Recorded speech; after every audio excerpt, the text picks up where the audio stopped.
नमस्कार दोस्तों। उत्तर प्रदेश के एक बहुत ही छोटे से गांव की बात है। लगभग 12-13 साल पहले उस गांव में लोगों के घर घर में बाथरूम टॉयलेट नहीं हुआ करता था। इसलिए किसी को अगर फ्रेश होने जाना होता था तो अपने गांव के खेत की तरफ जाया करते थे। और ये नॉर्मली सिर्फ उत्तर प्रदेश की बात नहीं है, जगह जगह पर ये चीज़ सुनने को और देखने को मिलती थी। आज के टाइम पे ऐसा नहीं होता है। लोगों के घर में टॉयलेट होते हैं, लेकिन पहले बहुत छोटे गांव में लोग घर के बाहर जाया करते थे। और अभी भी प्रायः बहुत सारी जगह ऐसा होता है, लोग ऐसा करते भी हैं और उनके लिए ये आम बात है। इस छोटे से गांव में एक परिवार अच्छी खासी अपनी ज़िंदगी काट रहा था। इस परिवार में कविता नाम की लड़की रहा करती थी। कविता के मम्मी पापा, अच्छा समृद्ध खुशहाल परिवार था। एक दिन की बात है, इनकी मौसी जी कहती है इनको फ़ोन लगाकर कि मुझे कुछ अच्छा नहीं लग रहा है, कहीं घूमने फिरने का मन कर रहा है, तो मैं तुम लोगों के घर पर आती हूँ। कविता की मौसी जी ये कहती है। तो कविता की मम्मी कहती है, अरे दीदी क्यों नहीं, बिल्कुल आ जाओ। तो अब कविता की मौसी अपनी बेटी नीलम को लेकर यहाँ पर पहुँच गई है। ये लोग आने वाले कुछ दिन तक यहाँ पर रहेंगे और अपना एक थोड़ा सा माइंड फ्रेश करेंगे। वो भी गांव की ही रहने वाली थी और गांव में ही अपनी बहन के घर पे बस कुछ चेंज के लिए, ऐसे ही थोड़ा मूड फ्रेश के लिए आई हुई थी। तो यहाँ पे भी बिल्कुल वैसी ही दिनचर्या, सुबह उठा करते थे, खेत की तरफ चले गए, फिर अपना दिनचर्या में वो इन्वॉल्व हो गए। फिर शाम हुई तो थोड़ा घर के आंगन में बैठ गए, काम करते हुए, खाना बनाते हुए थोड़ी बातचीत की, टाइम पास किए, खा पी के सो गए। अब ठीक है, 4-5 दिन बाद की बात है। नीलम और उसके परिवार, मतलब कविता की मौसी, उनकी बेटी आई है। उसके 4-5 दिन बाद अचानक से पता नहीं क्यों अपनी नीलम की तबीयत खराब होने लगती है। तबीयत थोड़ी ज़्यादा ही खराब होने लगी। उसकी दवाई शुरू करवाई गई। अब उसका कंडीशन ऐसा हो गया कि ज़्यादा दवाई वगैरह खाओ तो अपनी बॉडी में कई बार रिएक्शन हो जाते हैं। कई बार ऐसा होता है कि पेट में गड़बड़ी हो जाती है, कई बार चक्कर आते हैं, कई बार बहुत नींद आती है। तो उसको थोड़े से ऐसे हैवी डोसेस थे दवाई के, तो उसको रिएक्शन हुआ, उसके पेट में थोड़ी गड़बड़ हुई। उसे शाम को, रात को कई बार फ्रेश होने के लिए जाना पड़ता। अब जैसा कि मैंने आपको स्टार्टिंग में ही बताया कि इन लोगों के गांव में घर घर में बाथरूम टॉयलेट नहीं थे, तो ये खेत की तरफ ही जाते थे। तो खेत की तरफ ही जाते थे तो नीलम और कविता, मतलब नीलम के पेट में गड़बड़ी और तबीयत में खराबी हुई थी ना, तो नीलम को लेकर कविता जाया करती थी, क्योंकि दोनों बहनें बहनें बातचीत करते करते चली जाए, हो जाए तो फिर आ जाए। तो ऐसे ही एक रात, मतलब तबीयत खराब होने के और 2-3 रात बाद, अचानक से 9:30-10 बजे के आसपास नीलम सोच रही थी कि नहीं जाऊं, क्योंकि यार गांव के बाहर खेत में भी जाने वाली, मतलब इतना फ्रिक्वेंटली थोड़ा इजी होता है। घर पे हो तो बात अलग है, खेत में जाना है तो थोड़ा टफ होता है। अब आप नहीं समझेंगे, जिनके घर पे सारी सहूलियत होती है वो लोग ज़रूर समझ सकते हैं, जिन लोगों ने इस तरह की सिचुएशंस का सामना किए हैं।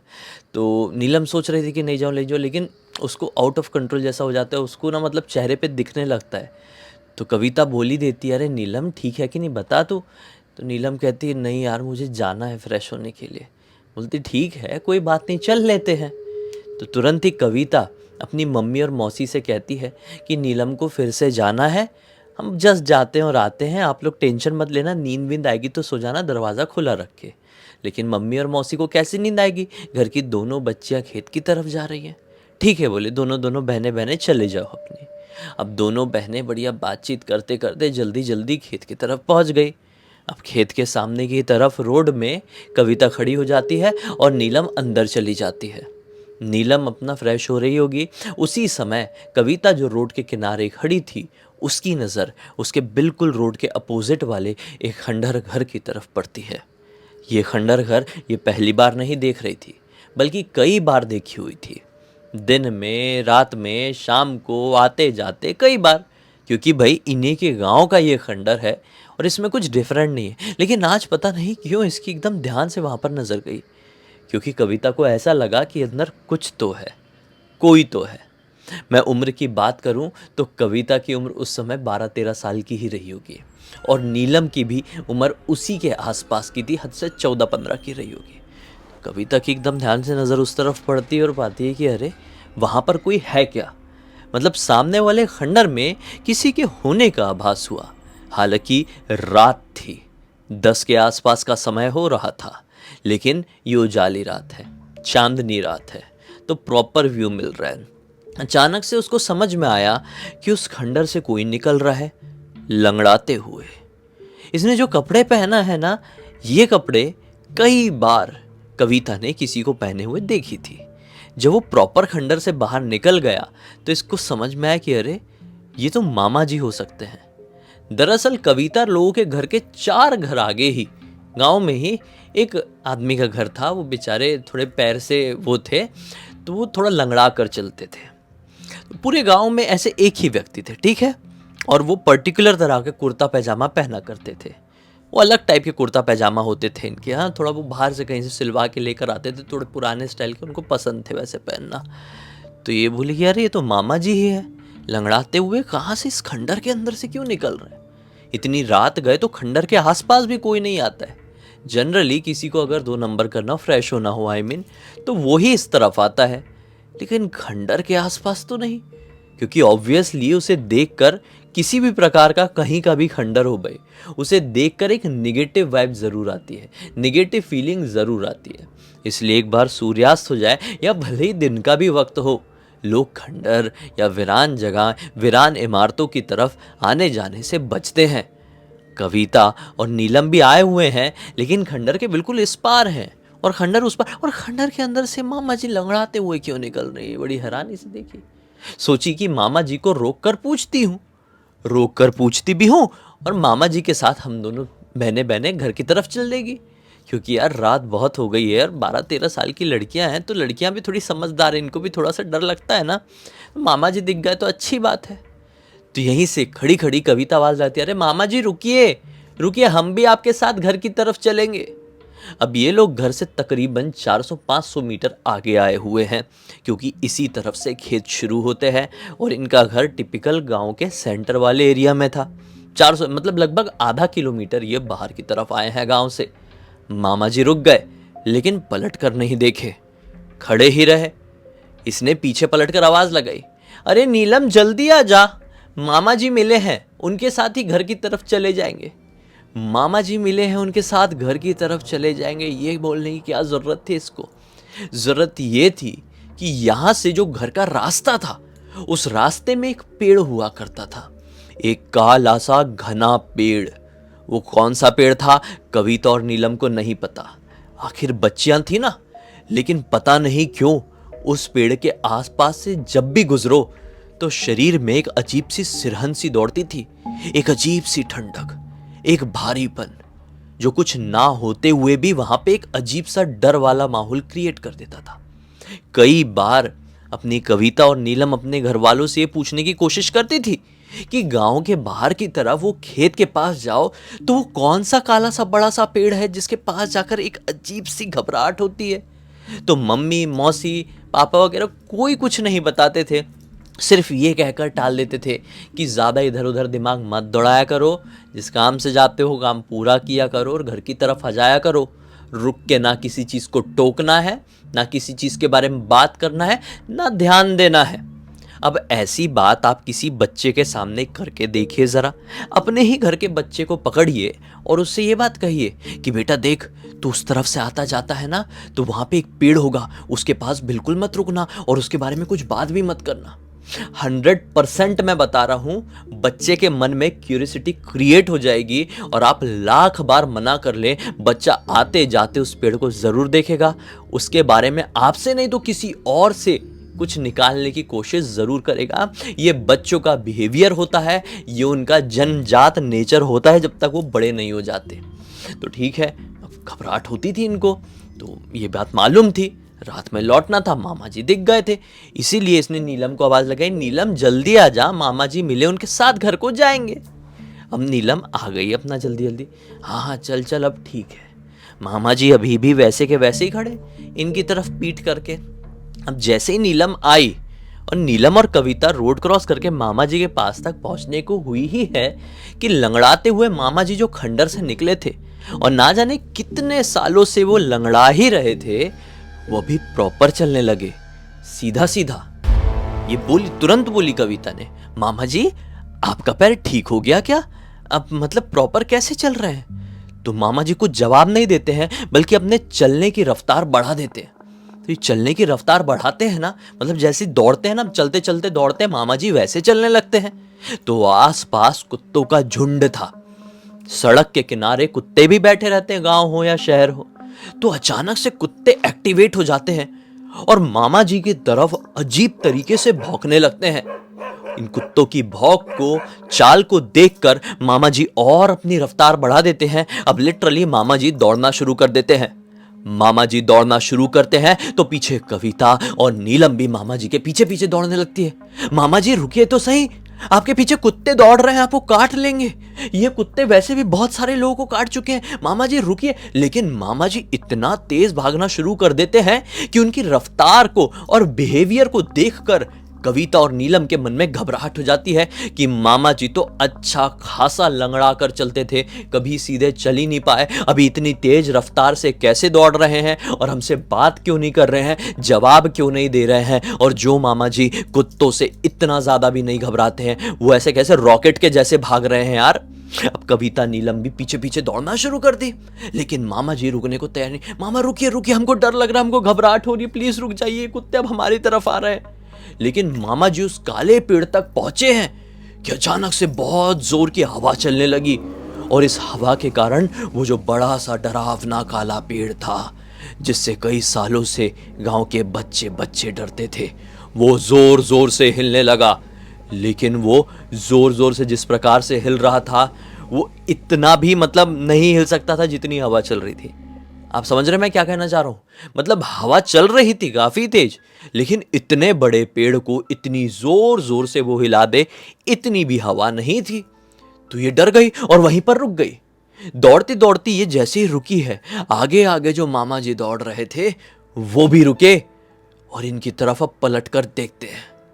तो मामा जी का स्किन कलर नॉर्मली ऐसा मीडियम स्किन टोन के थे, लेकिन अभी मामा जी दूर से क्लियर डार्क स्किन्ड दिखाई दे रहे हैं और उनकी आंखें अजीबोगरीब तरीके से सफेद सफेद चमक रही है। इतनी खासी अच्छी खासी रात है भाई, हवा के कारण धूल भी उड़ रही है, विजन इतनी दूर का क्लियर नहीं मिलेगा, लेकिन फिर भी मामा जी की सफेद सफेद आंखें उस डार्कनेस में कुछ इस प्रकार से चमक रही थी, जैसे कि मानो उनकी आंखों में कोई टॉर्च फिट कर दिया गया हो। इस नजारे को देखकर दोनों बहनें कांपने लगती हैं। क्या करे क्या नहीं कुछ समझ में नहीं आता कि इतने में सामने खड़ा वो आदमी, जो शायद मामा जी नहीं था कुछ और था, भी उसे देखकर समझ में आ गया। वो एक अजीब तरीके की चीख से चिल्लाता है। उसके चिल्लाने से जितने भी कुत्ते भागते भागते उसके पास आए थे, वो पूंछ नीचे करके ऐसे भागे इधर उधर तितर पितर करके, जैसे कि मानो 7-8 हट्टे कुट्टे मुस्तंडे कुत्तों की जान पर बनी आई हो, सिर्फ एक चीख की वजह से। उस चीख से सिर्फ कुत्ते नहीं डरे, बल्कि दोनों बहनें अभी तक सिर्फ डरी हुई थी, बल्कि अब उनके साथ तो ऐसा हो गया कि दिमाग काम करना पूरी तरीके से बंद कर दिया। शरीर ब्लैंक हो चुका है, एक कदम आगे बढ़ाए या पीछे भागे कुछ समझ में नहीं आ रहा है। देखते ही देखते वो आदमी जैसे कि मानो छिपकली की तरह उस पेड़ में चढ़ने लगा। और मैंने बोला ना वो पेड़ घना था, ऊपर तक गया और उसके घनेपन में जाके मिक्स हो गया। वैसे भी वो डार्क स्किन था ही। ऊपर जब तक वो पहुंचा, उसके शरीर के जितने भी कपड़े थे वो फटकर नीचे गिर गए, जैसे कि मानो अच्छा खासा इंसान अचानक से देखते ही देखते एक छिपकली का रूप धारण कर लिया और उसने जितने भी कपड़े पहना हुआ था वो फट गए और वो ऊपर पहुंच गया। ये इतनी जोर से चीख मार के अब अपने घर की तरफ भागी है जिसकी कोई लिमिट नहीं। जब वो गायब हुआ तब ये सेंसेस में आई दोनों लड़कियां और फिर भयंकर तेज भागी। और वो कुत्ते कहाँ चले गए पता ही नहीं, कहाँ चले गए उनके सिलेबस में नहीं था कुत्तों के। कुत्तों को खाली इतना मालूम था कि कोई दौड़ रहा है तो उसको दौड़ाना है, कोई थ्रेट लग रहा है तो उसको भगाना है। लेकिन जब कुत्तों को समझ में आया कि जिसको हम एक तरीके से ऐसे ही समझ रहे थे, कोई नॉर्मल भागता हुआ सा आदमी, वो आदमी नहीं, कुछ तो भी खतरनाक है, तो कुत्ते गायब दुम दबा के। और ये दोनों लड़कियां भी भयंकर तेज अपने घर की तरफ भागी, गिरते पड़ते जैसे तैसे ही अपने घर के पास पहुंची। तो मतलब इसकी मम्मी मौसी, कविता की मम्मी मौसी बाहर, अरे बच्चों क्या हो गया, ठीक तो घबरा गई। दोनों बच्ची लड़कियां हैं यार। हाँ, जान पर बनाई, मतलब ऐसे गिरते पड़ते भाग के क्या हो गया भाई, खेत में गई हुई थी तुम लोग तो फिर अब घर के अंदर आके पूरी बात बताई कविता नीलम ने। जब ये सारी सारी बात दोनों मम्मी और मौसी ने सुनी तो बोली कि अच्छा ऐसी बात है तो चलो मामा के घर पूछ कर आते हैं। 4 घर तो बाद में मामा का घर था। अब दोनों मम्मी मौसी ये दोनों लड़कियों को लेकर मामा के घर पर पहुंची तो क्या पाती है, मामा जी तो बुखार से तनमिलाए हुए पड़े हुए बिस्तर में। सुबह से उनको इतना तेज फीवर था कि वो बिस्तर से उठ नहीं पाए थे। यहां तक कि डॉक्टर भी आया हुआ था और इनको बॉटल भी लगा कर गया था। बड़ी खराब हालत थी इनकी फीवर के कारण। ये घर के बाहर कदम तो क्या, बिस्तर से नीचे जमीन में कदम नहीं रखे थे सुबह से। और इस बात के साक्षी कोई ऐसे ही नॉर्मल नहीं, मामा जी के घर के सारे सदस्य थे। इस नज़ारे को देखकर, इस मामले को समझकर, अब तक तो ये सिर्फ कविता और नीलम ही डरी हुई थी, अब मम्मी और मौसी भी बहुत जोर से घबरा गई। उनके घबराए हुए चेहरे को देखकर मामा जी और उनका परिवार पूछता है कि क्या हुआ भाई, सब कुछ ठीक तो है कि नहीं, तुम लोग बहुत घबराए हुए दिख रहे हो। तब जाकर कविता की मम्मी मौसी ने पूरी बात बताई। अब मामा जी बताते हैं कि अरे भाई, तुम लोगों को तो पता है ना कि वो काले पेड़ के पास छलावा घूमता है, एक शैतान, पिशाच या बैताल जो भी है वो भटकता है। बच्चियों को क्यों भेजती हो इतनी रात गए? तुम लोग भी तो बड़ी बड़ी औरतें हो। बच्ची का पेट खराब है, तबीयत खराब है तो तुम लेकर जाओ ना, बच्ची बच्ची जा, मतलब समझता है कि नहीं तुम लोगों को। मामा जी ने थोड़ी नीलम और कविता की मम्मी मौसी को थोड़ा डांट लगाए हैं। तब जाकर इनको समझ में आया और फिर कविता और नीलम को सच्चाई भी पता चली कि आखिर क्यों उस काले पेड़ के पास से रात में गुजरते थे तो शरीर में सिरहंसी दौड़ जाती थी। उस दिन के बाद से दोनों बच्चियों ने कसम खा लिए कि चाहे जो हो जाए भाई, तबीयत खराब के मारे बेहोश भी क्यों ना हो जाए, रात के समय नहीं जाएंगे। बहुत हद से ज्यादा इमरजेंसी हो गई तो बड़ों को ही लेकर जाएंगे, वरना नहीं। इस पूरी घटना की जानकारी मुझे, जो कविता है, उनकी एक रिलेटिव ने लिखकर भेजी इंस्टाग्राम में, जिनका नाम बबीता था। मैंने सोचा आप लोगों को सुनाऊं, एक अच्छी सीख मिलेगी और मनोरंजन भी। इसी एक नोट के साथ इस कहानी का अंत कर देते हैं। अब तक इस वीडियो को देख लिए थे तो लाइक ज़रूर कर देना, चैनल को सब्सक्राइब करके बेल आइकन दबा के ऑल के ऑप्शन में क्लिक करना। और इंस्टाग्राम और मेरी वेबसाइट की लिंक वीडियो के डिस्क्रिप्शन बॉक्स में मिल जाएगी। इंस्टाग्राम में आप कहानी लिख कर भेज सकते हैं बिल्कुल इसी प्रकार से, और मेरी वेबसाइट में मेरी प्रोडक्ट्स और सर्विसेज चेकआउट कर सकते हैं। काफ़ी फ़ायदा मिलेगा, एक बार जाकर तो देखिए भाई, अच्छी अच्छी चीज़ें हैं। बाकी कल फिर से मिलते हैं, तब तक के लिए बहुत बहुत धन्यवाद। आपका दिन शुभ हो।